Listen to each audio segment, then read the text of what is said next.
Tetapi sayangnya tentu yang terjadi dasin dan seharusnya terjadi dasolen terlalu jauh jaraknya, alias tidak nyambung.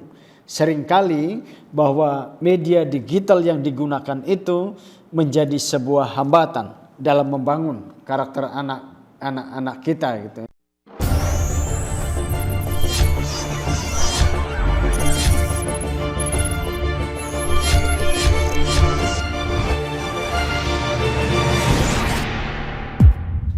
Nah, tentu dalam konteks internet yang terjadi sekarang di era digital itu harus ada penguatan karakter individu dalam digitalisasi. Karena internet itu dipandang sebagai sebuah kebutuhan primer bagi semua orang, tidak terkecuali masyarakat Indonesia. Sekarang ini tidak lagi kita memandang internet itu sebagai sebuah kebutuhan sekunder, tetapi sangat primer. Betapa orang lebih tersiksa ketika ketinggalan HP-nya dibandingkan dengan yang lainnya. Karena ada banyak informasi nanti yang akan tertinggal. Ketika kemudian misalnya gadget yang kita miliki ini, HP yang kita miliki ini tertinggal. Ya, apalagi kalau kemudian kita juga menulis buku, bukunya semuanya digital, kita tidak usah repot-repot untuk bawa-bawa buku. Tapi cukup dengan membawa HP ini, semua bisa berada di genggaman kita. Sebagai salah satu negara yang terletak di wilayah Asia Pasifik, Indonesia merupakan negara dengan populasi muda di antara negara-negara di dunia. Kenapa?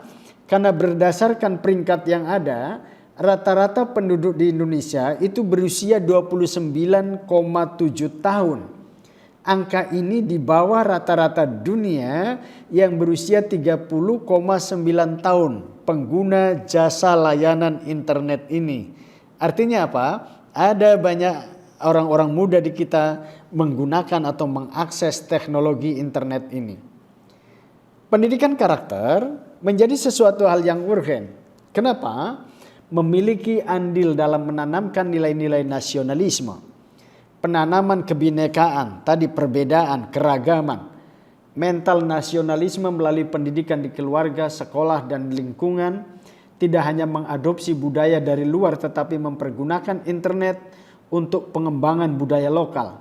Menggunakan gadget dengan konten yang bermanfaat, yang maslahat bagi orang lain dan bagi dirinya. Nah, kemudian ada beberapa hasil penelitian yang coba saya sodorkan kepada kita semua.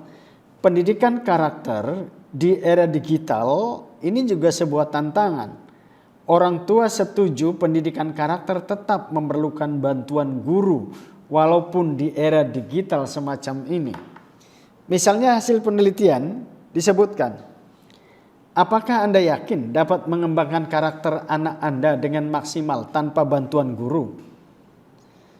Ada 178 tanggapan yang menjawab iya itu sekitar 7,9%. Tetapi yang mengatakan tidak 92,1%. Artinya membangun karakter masih tetap membutuhkan bantuan guru. Tidak melulu mendasarkan pada gadget yang kita miliki, pada HP yang kita miliki.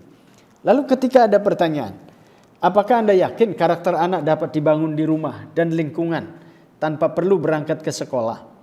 Dari 178 tanggapan yang menjawab iya 11,8%, yang menjawab tidak 88,2%. Artinya anak tetap harus berangkat ke sekolah untuk membangun karakter ini. Atau ketika ada pertanyaan, selama siswa belajar dari rumah, apakah Anda merasa masih perlu bantuan guru untuk membangun karakter anak-anak? Yang menjawab iya itu 98,3%. Artinya siswa selama belajar di rumah itu juga masih tetap memerlukan bantuan guru dalam membangun karakter anak-anaknya. Ini hasil penelitian yang coba saya sodorkan kepada Anda semua. Selama belajar dari rumah, apakah Bapak dan Ibu guru memberikan materi pendidikan yang bermuatan karakter atau akhlak? Yang menjawab iya dengan porsi yang sama dengan materi pelajaran itu hanya 32,6%. Yang menjawab iya tapi porsi lebih sedikit dibanding materi pelajaran itu ada sekitar 59,4%, dan yang menjawab tidak ada sekitar 8%. Ya, ini lagi-lagi hasil penelitian, sehingga tentu kita perlu memahami kompetensi literasi digital ini, kecakapan untuk menggunakan internet dan media digital, konsep dan praktek yang bukan sekedar menitik beratkan pada kecakapan untuk menguasai teknologi. Lebih dari itu, literasi digital juga banyak menekankan pada kecakapan pengguna media digital dalam melakukan proses mediasi media digital yang dilakukan secara produktif. Idealnya, pendidikan akan menjadikan budaya manusia yang lebih meningkat dengan kualitas kebudayaan yang meningkat, arah peradaban yang mencerahkan menjadi semakin jelas. Tetapi sayangnya tentu yang terjadi das sein dan seharusnya terjadi das sollen terlalu jauh jaraknya, alias tidak nyambung. Seringkali bahwa media digital yang digunakan itu menjadi sebuah hambatan dalam membangun karakter anak-anak kita gitu ya. Baik, ini beberapa kecakapan yang harus dimiliki, kompetensi literasi digital. Nanti bisa kita lihat dari sisi akses, kemudian mengakses, kelola data informasi, dan kemudian juga tentu ada digital skill, nanti digital culture, digital ethics, dan digital safety. Ya, nanti di ujung akan coba kita lihat.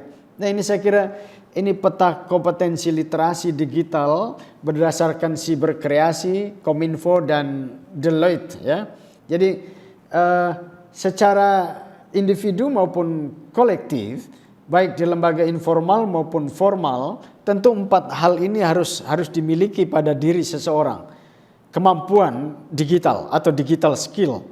Lalu kemudian yang kedua, digital etik. Bagaimana kita juga menggunakan etika, moral, karakter bangsa dalam melakukan atau akses digital tadi itu.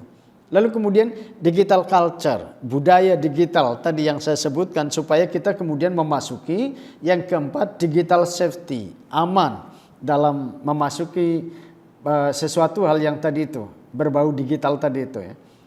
Baik, lalu apa yang harus dimiliki manusia Indonesia dengan karakter Pancasila dengan berbineka tunggal ika di era digital ini?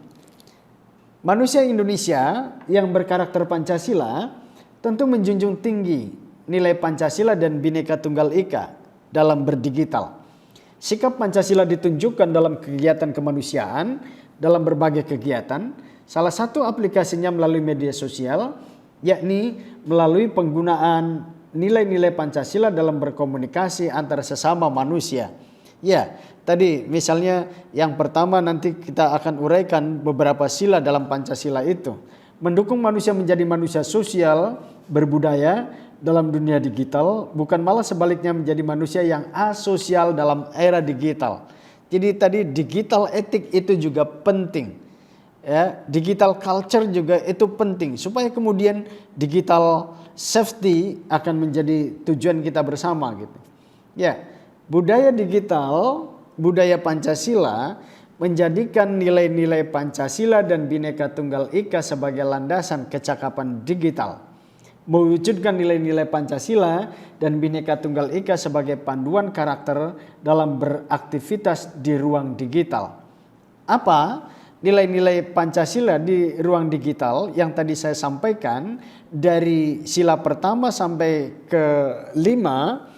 Ya, nilai Pancasila dan Bhinneka Tunggal Ika itu, yang pertama sila pertama, nilai utamanya adalah cinta kasih, saling menghormati, perbedaan kepercayaan di ruang digital itu kita hormati. Gitu. Lalu sila yang kedua, nilai utamanya adalah kesetaraan, memperlakukan orang lain dengan adil dan manusiawi di ruang digital.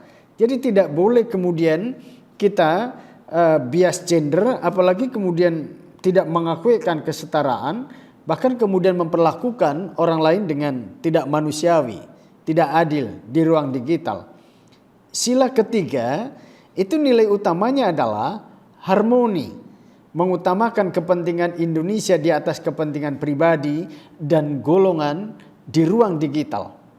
Lalu yang keempat, sila keempat itu nilai utamanya adalah demokratis, memberi kesempatan, memberikan ruang setiap orang untuk bebas berekspresi dan berpendapat di ruang digital.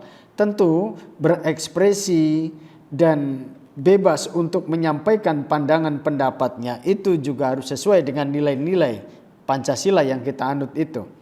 Lalu sila yang kelima, nilai utamanya adalah gotong royong, bersama-sama membangun ruang digital yang aman dan etis bagi setiap pengguna. Ya, dengan demikian maka kita bisa bekerja sama dengan siapapun dengan tentu mengutamakan digital safety, digital etik bagi setiap penggunanya. Saya kira ini beberapa hal yang ingin saya sampaikan, budaya bermedia digital bagi manusia modern, dan kesimpulannya tentu saya harus katakan dunia digital adalah dunia kita sekarang ini. Mari mengisinya dan menjadikannya sebagai ruang yang berbudaya, tempat kita untuk belajar dan berinteraksi, tempat anak-anak kita bertumbuh kembang, sekaligus tempat di mana kita sebagai bangsa hadir dengan bermartabat. Saya kira ini dan mudah-mudahan ada manfaatnya bagi kita semua.